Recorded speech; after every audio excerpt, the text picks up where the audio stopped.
Une question d'ordre spirituel fort intéressante et délicate aussi. Je suis croyante, pratiquante, je vais à l'église, mais peu importe l'endroit, lorsque j'entends les paroles « Je m'abandonne à toi, fais de moi ce qu'il te plaira », je ne peux tout simplement pas les répéter. Cela peut paraître ridicule, mais pour moi, prononcer ces paroles, c'est ouvrir la porte à la souffrance et je n'en ai pas envie.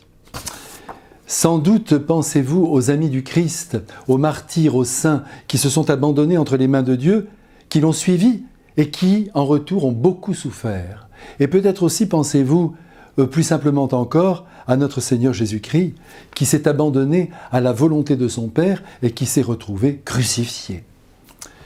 Bon, je comprends donc vos craintes, mais sachez, une bonne fois pour toutes, que Dieu nous veut accomplis dans notre vie et heureux. Et que par conséquent, il n'est pas le responsable du mal que l'on subit. Il n'est pas le père de nos souffrances. Celles-ci se lèvent dans nos vies en raison de nombreux facteurs qui ne dépendent pas de lui, et a fortiori de notre abandon entre ses mains. Dieu n'a pas voulu que son Fils soit rejeté. Il n'a pas voulu que les pharisiens le persécutent et cherchent à le supprimer. Il n'a pas voulu que les martyrs meurent par milliers sous les dents des fauves, ou dans des camps d'extermination, ou dans le goulag. Les déficiences aussi de nos corps, de nos cellules, dépendent de nos constitutions. La maladie ne vient pas de Dieu, mais de notre faiblesse génétique, ou acquise en cours de vie. Quant à la méchanceté, qui peut aller jusqu'à tuer, elle vient de l'homme et non de Dieu. Elle vient des conflits que nous fomentons sous le feu de la jalousie ou de la rivalité ou de la vengeance.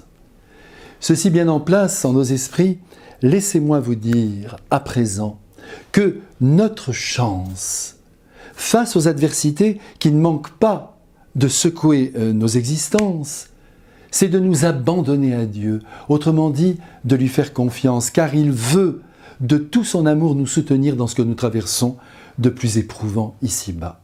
En nous appuyant sur lui, en plaçant notre vie entre ses mains, d'abord nous supporterons nos souffrances avec beaucoup plus de courage et de ténacité, sans compter qu'il pourra aussi les anéantir de toute sa puissance spirituelle.